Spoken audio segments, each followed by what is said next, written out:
Gold trusted gold buyers మీరు తాకట్టు పెట్టిన బంగారాన్ని విడిపించి ఈ రోజు ఉన్న మార్కెట్ ధరకు కొనబడను.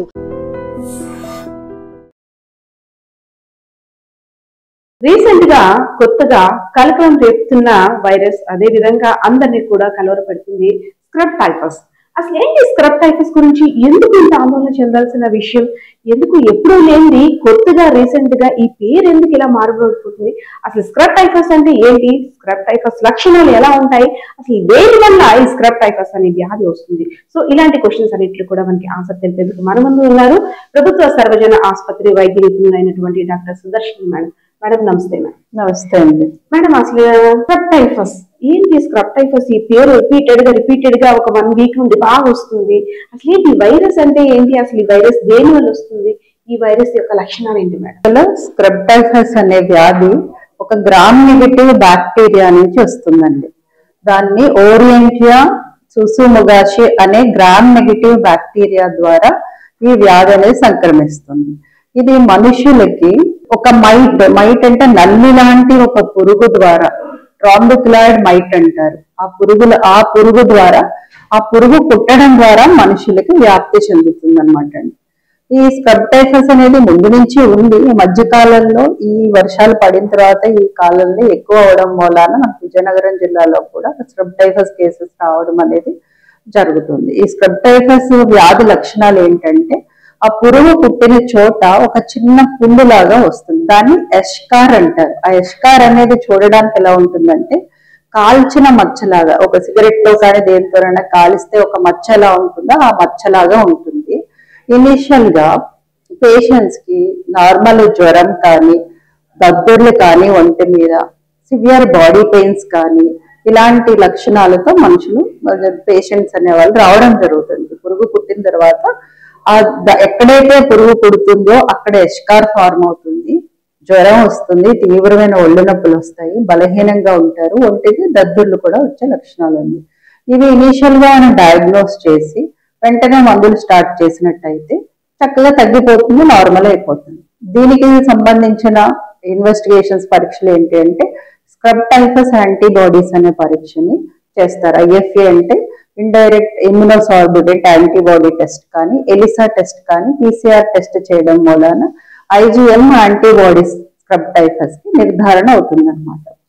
చాలా మంది క్లినికల్, ఎందుకంటే ఈ యాంటీబాడీస్ కూడా 1 వీక్ తర్వాత ఫామ్ అవడానికి ఛాన్స్ ఉంటుంది కాబట్టి క్లినికల్ గా ఎవరికైనా సస్పిషన్ వచ్చినప్పుడు డాక్టర్ల ముందుగానే ఇది స్క్రబ్ టైఫస్ అంటే ఎష్కార్ చూడగానే అర్థమైపోతుంది. స్క్రబ్ టైఫస్ కి సంబంధించిన ట్రీట్మెంట్ అనేది స్టార్ట్ చేసేస్తారు. చాలా మంది పేషెంట్స్ ఏం చేస్తారంటే నిర్లక్ష్యం చేస్తారు, ఎందుకంటే అవగాహన లేకపోవడం వల్ల నిర్లక్ష్యం చేస్తారు. నిర్లక్ష్యం చేసిన వాళ్ళలో తీవ్రతరమైన ప్రాబ్లం రావడానికి అవకాశం ఉంది. ఎలాగంటే రెస్పిరేటరీ ప్రాబ్లమ్స్ కానీ, మెనింగో ఎన్కెఫలైటిస్ కానీ, మెనింగో ఎన్కెఫలైటిస్ అంటే మెదడు వ్యాధి లాగా మారడం కానీ, లివర్ ఫెయిల్యూర్ కానీ, కిడ్నీ ఫెయిల్యూర్ కానీ రావడానికి ఛాన్సెస్ ఉన్నాయన్నమాట. సో దానికి సంబంధించిన పరీక్షలు సమయానికి చేయించుకుని మందులు కూడా మనకి డాక్సిసైక్లిన్ మందు అనేది స్టార్ట్ చేస్తాము. అలాగే ఎరిథ్రోమైసిన్ టాబ్లెట్ కూడా పెడతారు. జ్వరానికి ఒళ్ళు నొప్పులకి కావాల్సిన పారాసెటమాల్ టాబ్లెట్ వేసుకుని తగు జాగ్రత్తలు, నీరు ఎక్కువ తీసుకోవడము, సమయానికి డాక్టర్ని సంప్రదించినట్లయితే ఫీవర్ తీవ్రతరం కాకోకుండా ఉండడానికి వాళ్ళకి అవకాశం ఉంది. అలాగే ఈ స్క్రబ్ అని పేరు ఎందుకు వచ్చిందంటే ఈ పురుగు ఎక్కువ పొదల్లో ఉంటుంది కాబట్టి.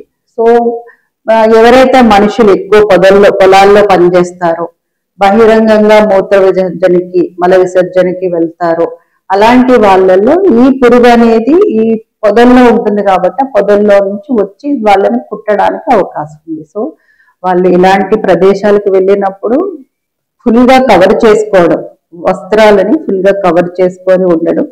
రెండో, బహిరంగ ప్లేసెస్ లో మలమూత్ర విసర్జనని అవాయిడ్ చేయడము. పొలం పనులు చేసుకునే వాళ్ళకైతే పొలం పనులు చేయడం తప్పదు కాబట్టి పొలం పనులు చేసుకునే వాళ్ళు పూర్తిగా కవర్ చేసుకునే వస్త్రాలని వేసుకోవడం. ఇంకోటి ఏంటంటే ఈ DTT కానీ లేకపోతే క్రిమి సంహారక మందులు ఉంటాయి కదా, మైట్ని చంపడానికి అలాంటివి వాడుకోవడం కానీ చేయాలి. మేడం ఈ స్క్రబ్ టైఫస్ అనేది ఒక మనిషి నుండి అంటే దగ్గు ద్వారా కానీ, లేదంటే తుమ్ముల ద్వారా కానీ, లేదంటే డ్రెస్ ఎక్స్చేంజెస్, ఒక బెడ్ మీద పడుకున్న మనిషి ఎవరైతే ఎఫెక్టెడ్ పర్సన్ ఉంటారో సో ఒకరి ద్వారా ఒకరికి ట్రాన్స్మిట్ అయ్యే అవకాశం ఉంటుందంట. ఇది అంటువ్యాధి అయితే కాదండి, ఒకరి నుంచి ఒకరికి రాదు. ఇది ఈ పురుగు పుట్టడం వలన వచ్చే వ్యాధి ఇది. మేడం, అంటే ఇక్కడ 2 క్వశ్చన్స్ వస్తున్నాయి. నార్మల్ పర్సన్స్, ఒకవేళ అంటే నార్మల్ పర్సన్స్ అదే విధంగా దీర్ఘకాలిక వ్యాధులకు సంబంధించి ఎవరైతే ట్రీట్మెంట్ తీసుకుంటున్నారో, ఐ మీన్ కిడ్నీకి సంబంధించి కానీ, లేదంటే వాళ్ళు దీని తీవ్రత ఎక్కువగా ఉండే అవకాశం ఉంటుందంటారా? డెఫినెట్ గా ఎక్కువ ఉంటుందండి. ఎందుకంటే నార్మల్ పర్సన్స్ కి ఇమ్యూనిటీ బాగుంటుంది. ఈ దీర్ఘకాలిక వ్యాధులతో బాధపడే వాళ్ళు, ఆల్రెడీ డయాలసిస్ మీద ఉన్న వాళ్ళు, షుగర్ వ్యాధితో బాధపడే వాళ్ళు, ఇలాంటి వాళ్ళల్లో ఇది తీవ్రం అవ్వడానికి ఛాన్సెస్ ఎక్కువ ఉన్నాయి. అలాగే చిన్నపిల్లల్లో, ముసలి వాళ్ళల్లో కూడా వాళ్ళల్లో ఈ ఇమ్యూనిటీ అనేది తక్కువగా ఉంటుంది కాబట్టి వాళ్ళల్లో కూడా ఇది తీవ్రతరం అయ్యే అవకాశం అయితే ఎక్కువగానే ఉంటుంది. అంటే ఇది మీరు అనేటట్టు గతంలో ఉన్నప్పటికి కూడా కొంత రీసెంట్ గా కలర్ పెడుతుంది. అంటే ఇది కేవలం ఈ సీజన్ లో వచ్చేది మాత్రమేనా? దీనికంటూ సీజన్ అంటూ ఏమైనా ప్రత్యేకంగా ఉంటుందా ఈ స్క్రబ్ టైఫస్ రావడానికి? యాక్చువల్ గా సీజన్ అనేది ప్రత్యేకించి ఏమీ ఉండదండి. కాకపోతే ఈ పొదలు అవి నరకడం కానీ, డిఫారెస్టేషన్ కానీ, ఏదైనా ఎక్కువ తుఫానులాగా రావడం కానీ అలాంటివి జరిగినప్పుడు మైట్ అనేది బయటకు కనుక మైగ్రేట్ అయినట్లయితే కనుక నార్మల్ పబ్లిక్ కూడా ఇది రావడానికి, అంటే పొదల దగ్గరికి వెళ్ళే వాళ్ళకే కాకుండా అది బయటకు వచ్చి వేరే నార్మల్ వాతావరణంలోకి వచ్చినప్పుడు నార్మల్ ఇండివిజువల్స్ కి కూడా అది పుట్టే అవకాశం ఉంటుంది. అంటే ప్రజల్లో ఒకలాంటి ఆలోచన ఉంటుంది, అది చిన్న పురుగే కదా, అది ఏమవుతుంది, అంత ప్రాణాల మీదకైతే వచ్చేసేది కాదు అని కొంతమందికి అవగాహన ఉండడం వల్ల కొంచెం దాన్ని సీరియస్ గా తీసుకొని వెంటనే డాక్టర్స్ దగ్గర కొంతమంది ఏంటంటే ఏదో నాటు వైద్యం, లేదంటే ఒక పారాసిటమాల్ వేసేసాము, లేదంటే ఏదో పసరు పూసేసాము, ఒక ఆయింట్మెంట్ పూసేసాము అనే భ్రమలో ఉంటారు. సో అలాంటి వారికి ఈ వైద్యుల తరఫున ఇస్తున్న మెసేజ్, అదేవిధంగా అలర్ట్ ఏ విధంగా? మనం చిన్నగా ఉన్నప్పుడే దాన్ని కనుక ట్రీట్ చేసుకుంటే తీవ్రతరం కాకుండా ఆపుకోగలుగుతామండి. ఇప్పుడు అన్ని గవర్నమెంట్ హాస్పిటల్స్ లో కావాల్సిన ఇన్వెస్టిగేషన్స్ కి కావాల్సిన ఎక్విప్మెంట్ కానీ, మందులు కానీ అన్ని అవైలబుల్ గా ఉన్నప్పుడు వాళ్ళు వీలైనంత త్వరగా వచ్చి దానికి వైద్యం చేసుకుని సంపూర్ణంగా వాళ్ళు చక్కగా ఆరోగ్యం పొందుకొని వెళ్ళడమే మంచిది అనిపిస్తుంది.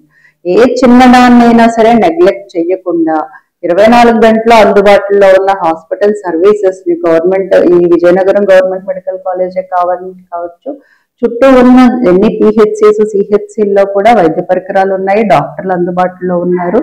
అందుకని మనం ఏదైనా సరే తక్కువగా ఉన్నప్పుడే వీలైనంత త్వరగా వైద్యులను సంప్రదించి సొంత వైద్యం కాకుండా, ఈ నాటు వైద్యాలు అలాంటి వైద్యం కాకుండా ఎవరైతే నిపుణులు ఉంటారో వాళ్ళని సంప్రదించి వైద్యం తీసుకున్నట్లయితే కాంప్లికేషన్స్ కి వెళ్లకుండా మనల్ని మనం కాపాడుకోవచ్చు.